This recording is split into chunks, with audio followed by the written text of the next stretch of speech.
Baik, shalom, shalom. Puji Tuhan, puji Tuhan. Saudara, saya sebelum mulai, saya pengen bersaksi dulu di hadapan saudara tentang kebaikan Tuhan, amin. Saya hari Selasa, saudara-saudara, di Selasa kemarin saya landing di Kalimantan Barat. Jadi dari hari Selasa saya pelayanan misi, saudara-saudara, 5 jam dari Pontianak. Kami masuk ke pedalaman ke satu tempat namanya Mempawah di Dusun Ansiap, ya, itu perbatasan Mempawah, saudara-saudara. 5,5 jam dari Pontianak. Saudara, daerah ini adalah daerah yang di tahun 2025 listrik baru masuk. Ya, jadi bilang sama kiri kananmu ya, bilang kamu bahagia kalau listrik tuh sudah ada ya. Bilang begitu. Oh, bahagia kalau listrik tuh udah ada ya. Jadi di sana itu saudara, listrik baru masuk tahun 2025 bulan Maret. Dan kalau saudara masuk ke sana siap-siap sinyal hilang. Hilang saudara. Mulai masuk saudara dalam 2 jam itu, dalam 2 jam terakhir itu hilang sinyal. Nah, puji Tuhan ada seorang anak Tuhan yang mempersembahkan, jadi pelayanan di sana itu namanya sekolah Philadelphia, itu sekolah misi ya. Jadi sekolah yang memang dibikin untuk melayani orang-orang Dayak, ya, anak-anak kampung di sana ya saudara. Jadi disekolahkan dengan baik. Nah, ada anak Tuhan yang mempersembahkan Starlink, tahu Starlink saudara? Starbucks keliling, bukan ya. Starlink itu internetnya Elon Musk ya. Jadi masuk ke sana. Nah saudara, jadi puji Tuhan juga waktu saya sampai di sana ada sinyal. Wah, kita bersuka cita ya. Jadi di tengah hutan, out of nowhere, betul-betul hutan off-road, saudara, satu jalan aja begitu. Saudara, wah, jalan bagus satu-satunya di sana cuma 400 meter. Itu jalan bagus. Sisanya, wah, benar-benar saudara ya. Tapi puji Tuhan yang saya mau sharingkan bukan itu, tetapi saudara, hari ini seharusnya tuh saya tuh terbang pagi hari karena saya ada pelayanan saudara di Karawaci ya jam 10. Jam 6 pagi harusnya saya terbang. Jam 6 pagi. Nah tetapi rupanya Anda tahu Kalimantan itu kan lagi asapnya luar biasa. Saudara, mungkin ibaratnya tuh dari sini kemana? Lift. Itu udah gak kelihatan apa-apa saudara. Lift apa? Eskalator. Itu sudah benar-benar tidak kelihatan apa-apa. Saudara, awan kemuliaan Tuhan turun di sana, saudara-saudara ya. Nah ini bercanda ya. Ya itu asap tapi kita bilang kemuliaan Tuhan, saudara-saudara. Amin. Ya. Nah, akhirnya kami udah masuk pesawat. Saya tadinya udah khawatir juga ya. Waduh, hari ini saya bisa terbang tidak? Saudara pikir, waduh jam 3 saya bisa sama-sama dengan saudara di Mount Hermon lagi. Gitu kan ya. Waduh, saya udah pikir wah ini. Tapi puji Tuhan kami masuk ke pesawat. Waktu masuk ke pesawat, lalu kemudian sudah duduk, saya sudah mulai curiga. Gak tutup-tutup itu pintu kan. Wah ini pintu kerajaan sorga kok gak tutup-tutup itu gitu. Saya lihat, wah saya maju ke depan, saya tanya kepada pramugaranya. Permisi mas, ini kenapa kita belum jalan ya? Oh lagi loading kargo katanya. Oh puji Tuhan. Saya putar balik dalam hati saya. Tenanglah kini hatiku kan gitu. Saya duduk, lalu kemudian gak berapa lama pilot pengumuman. Para penumpang harap turun dari pesawat. Ya cilaka, apa ini? Benar, pesawat ini harus mengalami delay karena keterbatasan jarak pandang. Wah tidak tentu ini. Wah celaka ya. Saya udah mulai mikir hari ini 3 kali pelayanan terakhir Mount Hermon, masa perdana saya batalkan bagaimana gitu kan. Karena kemarin itu saudara, setelah saya lihat 1 minggu, semua pesawat di jadwal penerbangan saya itu aman. Jam 6 pagi. Ya kan bisa di tracking tuh ya. Senin, Selasa, Rabu semua aman. Minggu lalu penerbangannya jam 4 sore. Gara-gara asap. Jadi dari jam 6 pagi berangkatnya jam 4 sore. Wah cilaka dalam hati saya kan. Masa terulang ini. Tapi puji Tuhan sudah kaget-kaget, sudah bingung-bingung. Makanya ya Tuhan tolong tepat pada waktunya. Jadi saudara-saudara intinya ya setelah itu saya terbang puji Tuhan. Gercep, kabin naik lagi, dan kemudian saya baru tahu penerbangan sesudahnya dibatalkan lagi saudara-saudara. Jadi di cancel lagi gara-gara asap. Hari ini Tuhan meluputkan. Nggak ada tepuk tangan untuk Tuhan. Begini, yang ini saya mau sampaikan begini. Saudara, ingat baik-baik. Hidup kita itu ada di dalam tangan Tuhan. Amin. Firman Tuhan mengatakan apa? Tuhan membuat segala sesuatu indah pada waktunya. Jangan paksakan waktu Tuhan. Bilang sama kiri kanan, jangan paksakan waktu Tuhan. Tuhan bekerja dalam kedaulatan dan waktunya. Kita cuma pegang satu hal, hati Tuhan baik. Itu saja yang kita pegang. Amin. Yes. Sudah, kesaksian saya sampai di situ saja ya. Jangan kelamaan. Mari kita bicara tentang firman Tuhan. Saya mau bawakan satu topik judul dari topik itu adalah Why We Worship. Kenapa kita menyembah Tuhan? Ya. Saya termasuk orang yang cukup sering retreat dengan anak-anak sekolah, dengan anak-anak pemuda. Satu kali ketika retreat, saya tuh orang punya kebiasaan, saya tuh suka bilang sama anak-anak, we can discuss, ya kita bisa discuss, kamu boleh tanya apapun. Cuman syaratnya satu, jangan tanya jodohku siapa, saya tidak tahu ya. Kamu boleh tanya apapun saja karena saya suka diskusi dengan anak-anak. Saudara, salah satu anak pada waktu retreat itu, saya ingat sekali dia bilang begini, "Sir, can I ask you?" "Oh sure." Dia tanya, "Kenapa sih Tuhan itu narsis?" Kenapa Tuhan itu narsis? Hah? Dalam hati saya, maksud kamu apa? Kamu bilang Tuhan narsis. Terus dia bilang begini, waktu kecil saya itu sering dikata atau diajak sama orang tua, ayo ke gereja. Buat apa? Kita ke gereja untuk memuji, membesarkan nama Tuhan. Anda pernah dengar itu? Ayo kita ke gereja, kenapa? Karena nanti di gereja kita menyembah Tuhan. Anda pernah dengar itu? Oke. Lalu dia bilang begini, so kalau kita manusia diciptakan untuk memuji dan menyembah Tuhan, betapa Tuhan itu narsis. Saudara, narsis itu apa? Saudara tahu nggak? Narsis itu apa? Tahu? Narsis itu adalah sebuah istilah menggambarkan sifat manusia yang suka dipuji-puji atau disanjung-sanjung. Pernah enggak saudara punya teman itu kalau ngobrol sama Anda, dia bicara terus tentang dirinya. Pernah begitu enggak? Dia bicara terus tentang dirinya kalau dia itu pintar. Dia bicara terus tentang dirinya kalau dia itu cerdas. Pernah enggak? Dia bicara terus dia itu kaya. Pernah enggak? Dia bicara terus bahwa dia itu dulu juara begini-begini. Saudara, untuk apa orang kalau ngomong itu ngomong tentang dirinya? Untuk apa? Ya untuk dipuji. Dia mau semua orang tahu, dia mau pengumuman bahwa semua orang tahu kalau dia itu pintar, betul? Kalau dia itu dikejar-kejar sama cowok, betul? Kalau dia itu ceweknya banyak, betul? Kalau dia itu juaranya banyak, betul enggak? Jadi itu orang namanya narsis. Jadi dia itu cari pujian orang, cari ya sanjung-sanjungan orang. Kalau kids zaman now bilang tuh NPD. NPD itu apa? Narcissistic Personality Disorder. Jadi apa? Sebuah gangguan kejiwaan yang ditandai dengan orang itu pengen terus dipuji-puji. Nah saudara, kalau saudara pernah ketemu itu, maka sebenarnya logika itu yang dipakai oleh anak ini. Tuhan itu ciptakan kita untuk membesarkan nama. Tuhan, kita beribadah ya, kita datang. Memuji Tuhan, menyembah Tuhan. Buat apa? Buat membesarkan nama Tuhan. Kok kayaknya Tuhan tuh insecure ya. Butuh banget dipuji dan disembah.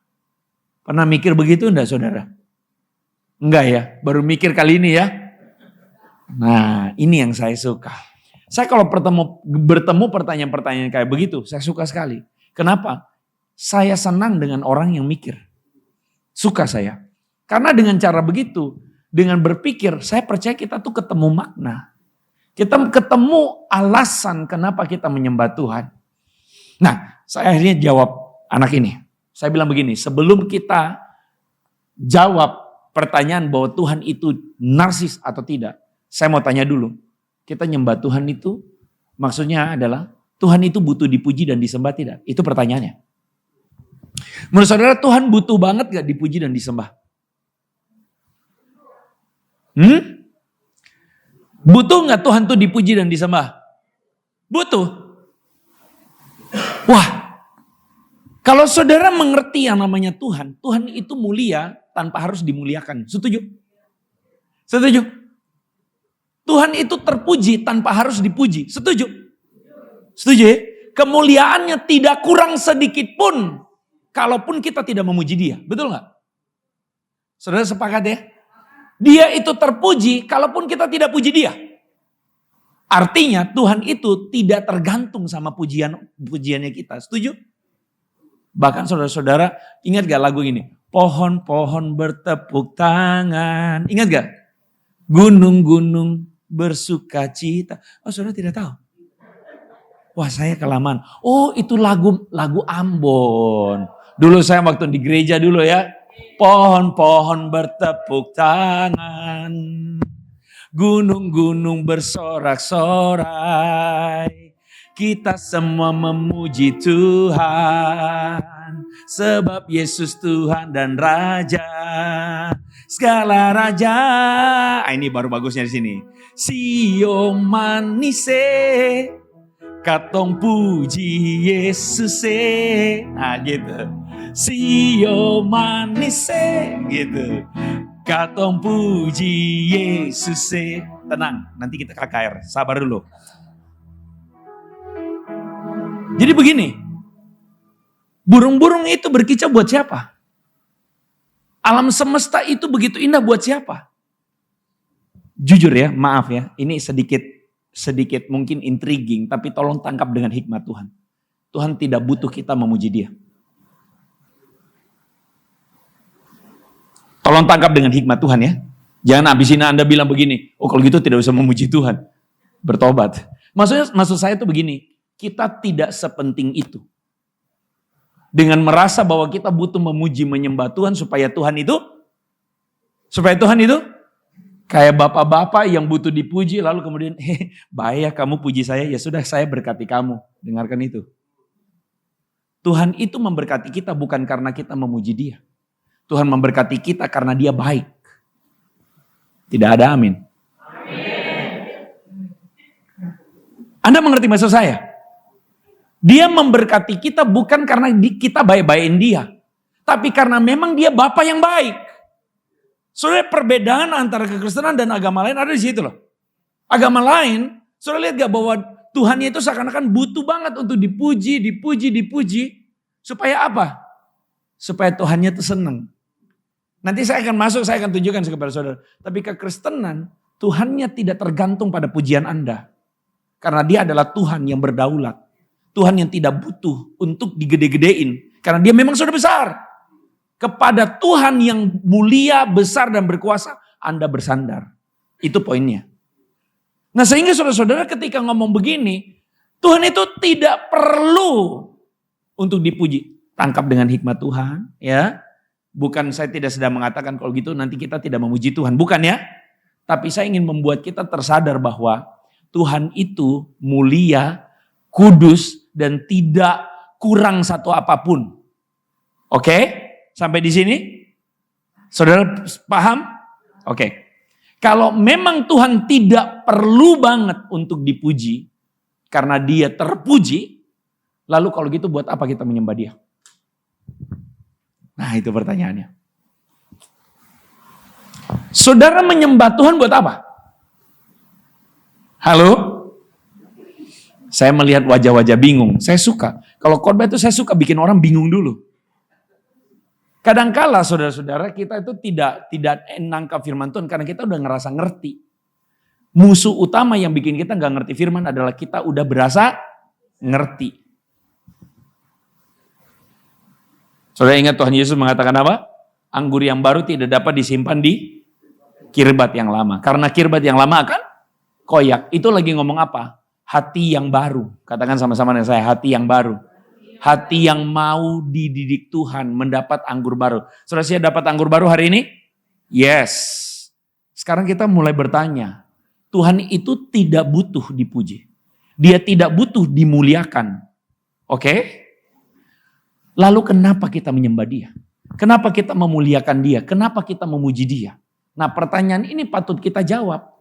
Mari kita sama-sama baca Yesaya 29:13. 1, 2, 3. Bangsa ini datang mendekat dengan mulutnya dan memuliakan aku dengan bibirnya. Padahal hatinya menjauh daripadaku dan ibadahnya kepadaku hanyalah perintah manusia yang dihafalkan. Oke, pelan-pelan saudara-saudara ya. Jangan tegang. Jangan Anda habis ini bilang, wah ini pendeta ini lagi ngajarin jangan memuji Tuhan. Bukan ini saudara ya. Oke, perhatikan. 2600 tahun yang lalu, firman Tuhan sampai kepada seorang nabi namanya Yesaya. Yesaya bilang apa? Yesaya bilang begini, bangsa ini memuliakan aku dengan bibirnya. Jadi orang Israel itu memuliakan Tuhan gak? Memuliakan Tuhan. Beribadah gak? Beribadah. Menyanyikan pujian gak? Menyanyi. Bagus gak? Bagus. Tapi masalahnya Tuhan melihat hatinya. Dan dikatakan apa? Hatinya menjauh. Saya dapat hikmat Tuhan begini. Perhatikan baik-baik. Kenapa di situ tidak dituliskan hatinya jauh daripadaku?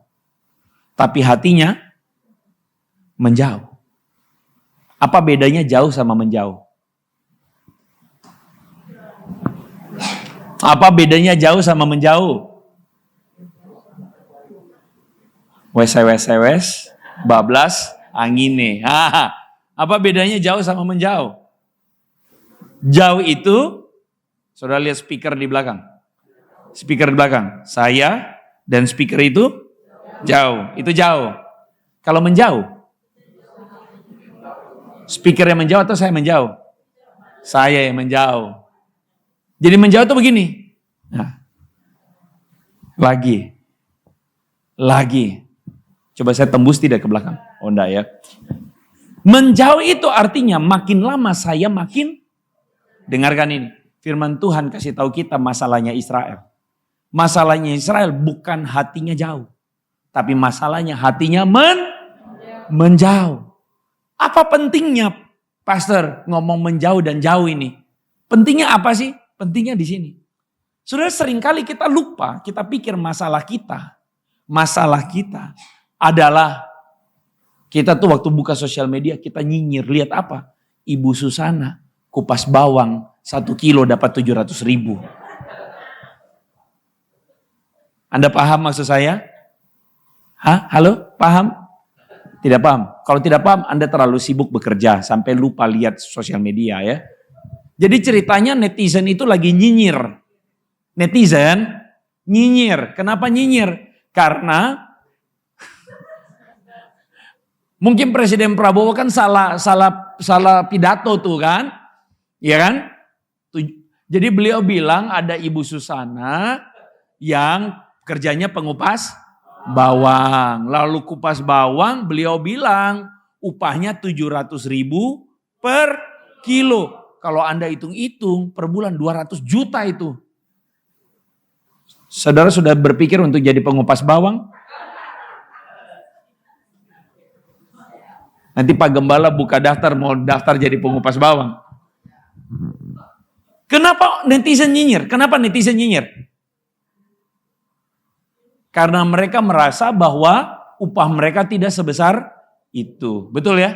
Dan mungkin mereka di dalam masa-masa kayak begini cari duit susah. Paham saudara ya? Nah hari ini banyak orang berpikir masalahnya itu adalah soal, maaf ya bukan bermaksud apa, tapi cari uang susah sekarang. Betul nggak? Sekarang harga-harga naik. Mungkin begitu.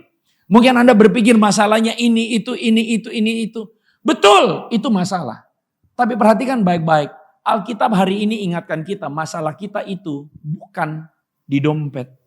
Tapi masalah kita ada di hati. Masalah kita bukan di dompet. Tapi masalah kita di hati. Apa maksudnya? Begini. Satu kali saudara-saudara, saya ingat sekali. Saya itu lagi bagi makanan nasi bungkus.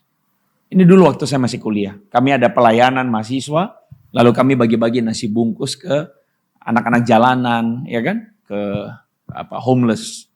Waktu kami lagi bagi, saya ingat saya tersisa 1 bungkus. Sudah bagi semua, tapi ada 1 ibu dan 1 anak. Anaknya masih balita. Aduh Bu, sisa 1, maafkan tidak ada 2. Oh tidak apa-apa nyo. Saya waktu itu di Surabaya. Nggak apa-apa Nyo. Ya sudah saya kasih. Wah ibu ini dengan anak ini senang sekali. Mereka duduk di trotoar, mereka makan itu nasi bungkus. Nasi bungkus yang isinya nasi, mie sedikit, telur, irisan telur dengan sambal goreng tempe. Wah mereka makan dengan sukacita ibu ini dengan anak ini. Saudara saat itu saya lihat itu kenyataan. Saya lihat itu ibu dan anak itu lagi makan dengan sukacita. Tepat di belakang mereka trotoar itu kaca KFC. Apa? KFC. Dan di KFC itu di dalam tepat ada seorang ibu dan anaknya. Di mana ibu itu lagi suapin anaknya, anak makan ini nasi dengan ayam KFC. Tapi anaknya enggak mau makan. Wah enggak mau. Ibunya paksa, makan enggak? Kelihatan di kaca. Jadi di kaca ada orang yang makan KFC dan nasi itu. Tapi dengan apa? Apa itu? Berantem-beranteman. Betul? Anaknya mungkin merasa tidak mau makan dan sebagainya. Tapi di saat yang sama ada ibu dan anak yang makan nasi bungkus dengan sukacita. Sekarang saya tanya, kebahagiaan itu di mana? Di menunya? Kebahagiaan itu di mana? Di menunya. Harga makanannya? Tidak. Kebahagiaan itu di mana? Di hati yang bersyukur. Makanya kan Paulus tuh bilang begini. Aku tahu apa itu kelimpahan. Aku tahu apa itu kekurangan. Tapi dalam segala hal aku mencukupkan diriku. Jadi hati itu penting sekali untuk bisa kita sadar bahwa kalau kita bisa bersyukur dan mencukupkan diri, kita tuh berbahagia. Nah kenapa saya ngomong ini? Karena hati yang tidak bisa bersyukur itu muncul dari hati yang menjauh dari Tuhan. Saudara paham gak maksudnya? Menjauh dari Tuhan itu mengakibatkan kita itu kehilangan apa? Kehilangan sukacita, kehilangan kebahagiaan, kehilangan hal-hal yang baik dari Tuhan. Karena hati kita makin lama makin Oke, buat saudara bisa lebih jelas, saya mau kasih tahu begini. Saudara tahu nggak kekristenan itu ngajarin dosa itu beda dengan agama lain. Selama ini kita berpikir dosa itu apa? Tindakan dosa, betul? Kita bikin dosa, baru kita berdosa. Dosa dulu, Bu, baru bertobat ya. Kita pikir kita berbuat dosa, baru kita berdosa. Dengarkan ini, kekristenan ngajarin kita berdosa bukan karena kita bikin dosa. Kita berdosa karena hati kita berdosa. Makanya hati kita berdosa, kita bikin dosa. Oke, saya langsung daratkan supaya Anda mengerti. Anda nggak ngapa-ngapain, tidak juga diajarin untuk buruk. Tapi hati Anda cenderung buruk. Dengarkan itu dulu. Apa buktinya? Contoh. Kalau liburan, kita tuh cenderungnya apa? Malas atau rajin? Apakah Anda perlu diajarin malas untuk malas? Setuju? Anda harus diajarin rajin supaya rajin, betul? Tapi Anda tidak perlu diajarin malas untuk setuju? Ibu-ibu, Anda perlu diajarin positive thinking baru berpikiran positif, betul? Anda perlu diajarin negative thinking nggak untuk negative thinking? Enggak kan? Betul kan? Siapa ibu-ibu di sini suka overthinking? Nah, tahu overthinking nggak?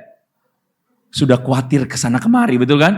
Misalnya anak belum pulang. Ini jam 5 kenapa belum pulang? Dia nggak balas WA. Kita udah overthinking toh. Khawatir sana sini toh. Khawatir sana, khawatir sini. Anak saya jangan-jangan diculik sama Kim Jong Un dari Korea Utara. Kan begitu kan? Kita sudah mikir-mikir yang enggak. Betul nggak? Sekarang saya tanya, overthinking itu dari mana? Khawatir itu dari mana? Karena hati kita berdosa. Hati kita itu makin lama makin menjauh dari Tuhan. Setuju? Setuju? Pada dasarnya itu masalah kita. Masalah kita bukan bikin dosa. Masalah kita itu hati kita berdosa. Dari hati yang berdosa makanya dia berbuah jadi perbuatan dosa. Anda paham gak maksudnya? Makanya kita itu orang Kristen, kita sadar betul bahwa masalahnya ada di sana. Jadi hati kita tuh cenderung menjauh. Kita cenderung overthinking, cenderung negative thinking, betul? Kita nggak perlu diajarin nyinyir, pasti bisa nyinyir sendiri, betul? Ya kan? Nggak perlu kita diajarin gosip, pasti bisa gosip sendiri, betul? Nggak perlu diajarin selingkuh, selingkuh sendiri, betul nggak? Anda lihat itu? Itu masalah kita. Karena hati kita makin menjauh, itulah penyakitnya. Nah, mungkin Anda berpikir begini, oh kalau hatinya menjauh, kalau gitu mendekat kepada Tuhan. Mendekat kepada Tuhan berarti yang rohani-rohani pasti dekat dengan Tuhan. Enggak juga. Anda ingat gak Tuhan Yesus pernah bilang apa? Ada 2 orang yang berdoa di bait Allah. Yang pertama ahli Taurat dan orang Farisi. Yang kedua pemungut cukai. Ahli Taurat dan orang Farisi doanya apa? Tuhan, aku bersyukur aku tuh tidak seperti ahli Taurat ini, pendosa ini. Kenapa? Aku rajin berdoa. Pemungut cukai ya. Aku rajin bayar persembahan. Aku rajin doa pagi. Aku rajin ke gereja. Betul? Sedangkan si pemungut cukai doanya cuma satu. Doanya apa? Tuhan, ampunilah aku karena aku ini orang Ingat Tuhan bilang apa? Yang doanya didengar Tuhan yang mana? Pemungut cukai. Tuhan tidak mendengar doa si ahli Taurat dan orang Farisi. Kenapa?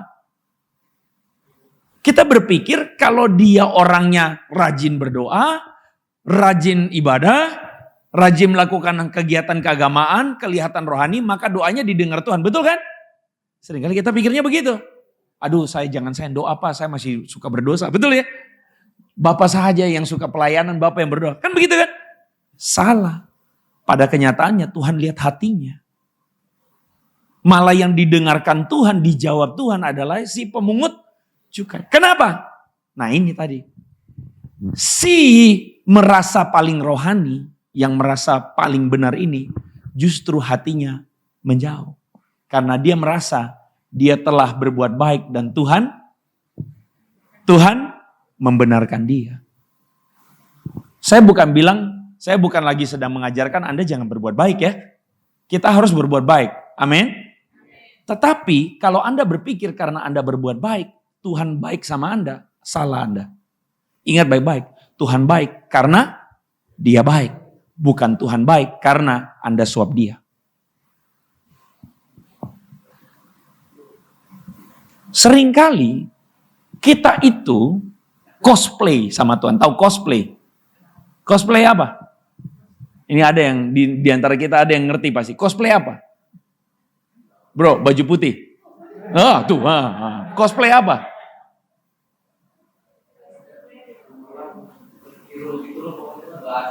Gak asli kan? Pura-pura ya? Niru-niru ya? Kalau Anda gak ngerti cosplay apa, pernah pergi Bandung tidak? Pernah gak? Gak pernah? Oh Anda terlalu bekerja keras ya sampai lupa liburan ya. Kalau Anda pernah pergi Bandung, Anda di jalanan apa itu? Asia Afrika. Oh ibu ini tahu suka pergi Bandung ini ya. Ya. Di Asia Afrika itu biasanya ada orang-orang pakai baju Transformer ya kan? Pakai baju Satria Baja Hitam, betul ya?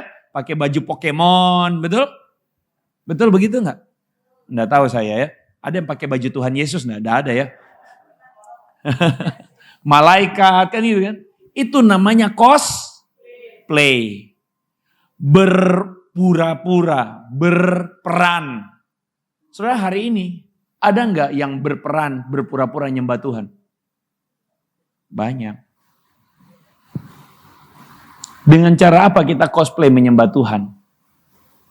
Kelihatan rohani. Gampang. Waktu nyanyi nyembah Tuhan. Puji Tuhan, haleluya. Pikiran kita bentar makan bakmi di mana? Oh bentar ini ada makanan apa ya? Menunya apa ya nanti ya? Kita lagi menyembah Tuhan, pikiran kita lagi lari kemana-mana. Lalu ngapain kita angkat tangan? Bisa jadi kita nyembah Tuhan karena worship leader suruh nyembah Tuhan. Baru kita nyembah Tuhan. Cosplay enggak? Cosplay. Kita tuh cosplay dengan cara apa? Badan kita ada di gereja tapi sepenuh jiwa hati kita enggak di sini. Makanya kadang-kadang jujur ya, worship leader setengah mati. Mari kita memuji Tuhan. Shalom. Halo? Enggak di sini. Amin. Terjadi di luar sana saudara-saudara ya. Kenapa kita menyembah Tuhan? Saudara, kadang-kala kita kehilangan arti menyembah Tuhan. Karena kita pikir dengan kita menyembah Tuhan absen, Tuhan berkati kita. Salah banget. Sekali lagi, Tuhan memberkatimu bukan karena kamu absen. Absen pergi gereja. Betul? Tuhan memberkatimu karena Tuhan baik. Karena Tuhan penuh dengan berkat. Jadi Tuhan lihat hati kita. Tuhan tidak lihat gaya kita. Tuhan tidak lihat kita tuh lagi menyanyi. Seringkali karena kita menyanyi pun kita nyanyi karena teksnya ada di depan. Kita ikut teks itu ya. Ikut teks gitu ya nyanyi. Tapi pikiran kita kemana-mana, main kemana-mana. Itu loh penyembah-penyembah yang tadi Yesaya bilang apa tadi? Mulutnya memuliakan aku. Tapi hatinya menjauh daripadaku. Apa yang mereka lakukan adalah perintah-perintah manusia yang dihafalkan. Nah, mari kita periksa hati kita. Kita menyembah buat apa? Ada yang pernah nonton film Odyssey? Udah ada nih, yang muda-muda. Ya memang kelihatan ya, yang muda-muda nonton film ya. Yang sudah agak kurang muda, nonton apa? Dracin ya. Drakor ya. Kalau saudara lihat itu film-film Odyssey contohnya ya. Film mitologi itu ya. Ini yang saya bilang pada umumnya agama mengajarkan ini. Kenapa mereka menyembah Tuhannya? Karena diajarkan bahwa Tuhannya itu ketika disembah happy, bahagia. Senang ya. Dikasih penyembahan. Persis kayak orang pesugihan di Gunung Kawi. Bawa apa? Sesajen. Supaya apa? Supaya Tuhan memberkati. Saudara, itu adalah agama-agama berhala. Di mana Anda berpikir Anda menyenangkan hati Tuhan, baru Tuhan berkati Anda. Dengarkan ini, itu mentalitas agama di luar sana. Firman Tuhan ngajarin kita tuh memanggilnya Bapa. Bapa itu apa? Bapa itu baik bukan karena kita baik. Bapa itu baik karena dia baik. Kita memanggil Tuhan itu baik karena memang dia baik. Saudara, kadangkala kita tuh menyembah Tuhan, itu ada maunya. Pernah ketemu ada orang tiba-tiba dekat-dekat dengan Anda? Teman sudah lama hilang tiba-tiba WA pernah? Biasanya ujungnya apa? Pinjam dulu 100. Betul? Berapa banyak orang Kristen sama Tuhan kayak gitu? Halo? Dekat-dekat sama Tuhan buat apa? Pinjam dulu 100. Padahal kita nih anak, kita mewarisi kerajaannya. Kita tidak perlu pinjam 100, amin. Tapi kadang-kadang kita tuh kayak begitu sama Tuhan. Jadi begini, penyembahan itu apa? Worship itu apa? Gini, saya kasih definisi sederhana. Worship itu adalah ketundukan hati. Katakan sama-sama nih saya, ketundukan hati. Apa maksudnya ketundukan hati? Begini, kita menyembah Tuhan. Ingat tadi di awal saya bilang, masalah kita adalah hati kita karena hati kita menjauh, kita tuh gampang error. Bilang sama kiri kanan, kita tuh gampang error. Bilang begitu. Tahu gak gampang error tuh apa? Kena masalah sedikit, lalu khawatir. Kena masalah sedikit, lalu apa? Ngambek sama Tuhan. Tuhan ini begini ya, kenapa Tuhan begini? Iya gak? Kita tuh gampang error. Kita gampang error karena apa? Karena kita tuh gampang berbagai macam hati kita tuh dikuasai oleh dunia, betul gak? Zaman sekarang anak-anak itu ada istilah ini, FOMO. Apa FOMO? Fear of missing out.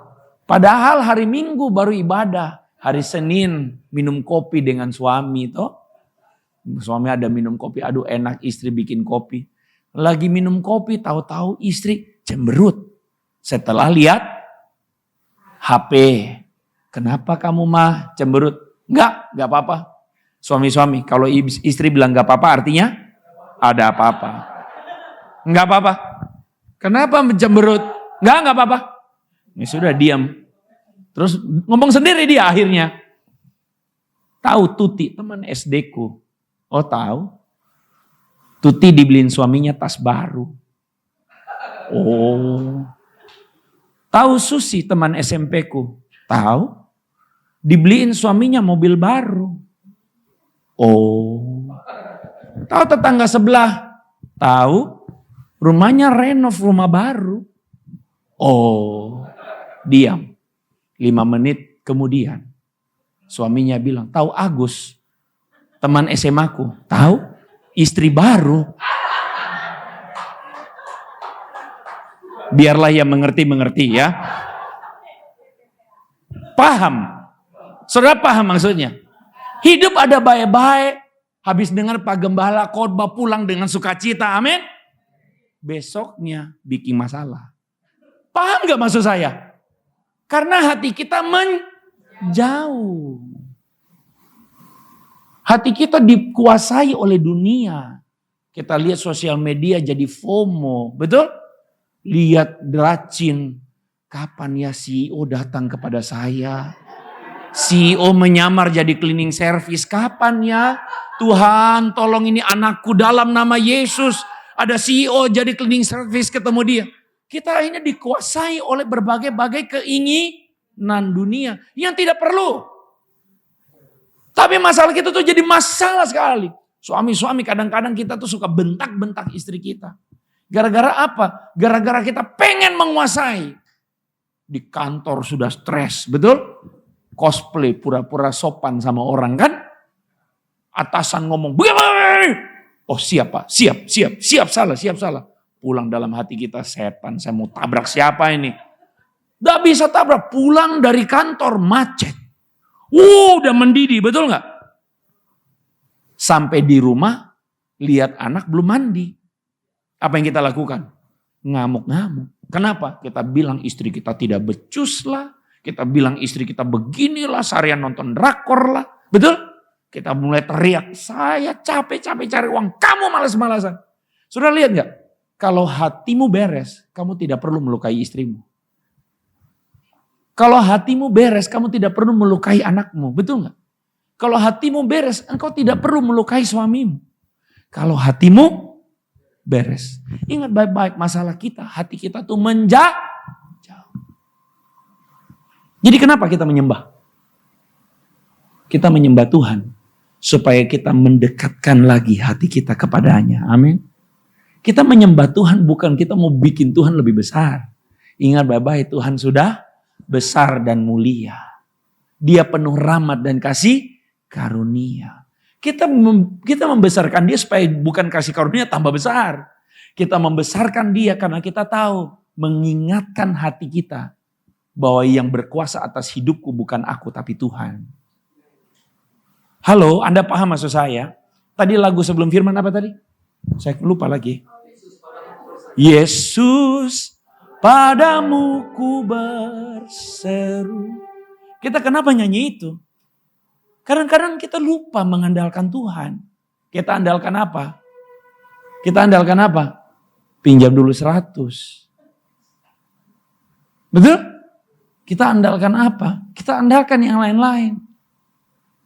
Waktu lagu itu ngomong, Yesus, padamu ku berseru, kaulah penyelamatku, terpujilah kau Tuhanku. Saudara, kita menyembah Tuhan, sekali lagi bukan untuk supaya Tuhan itu kita lagi bye-byein Tuhan. Kita menyembah Tuhan supaya kita bawa hati kita sadarkan lagi diri kita. Iya ya, ada Tuhan yang berkuasa dalam hidupku. Kenapa aku mesti marah-marah? Aminnya kurang. Memang zaman sini kurang marah-marah memang ya. Puji Tuhan ya. Kenapa kita mesti khawatir? Siapakah yang karena kekhawatirannya dari antaramu dapat menambahkan sehasta saja dalam hidupnya? Betul? Jadi kita menyembah Tuhan buat apa? Supaya hati kita sinkronkan lagi sama Tuhan. Amin. Hati kita tuh kita sinkronkan lagi sama Tuhan. Jadi waktu kita nyembah itu bukan cosplay. Kita menyembah Tuhan bukan untuk baik-baikin Tuhan. Kita menyembah Tuhan supaya kita sadar. Tuhan, aku ini terlalu lemah dan butuh Tuhan.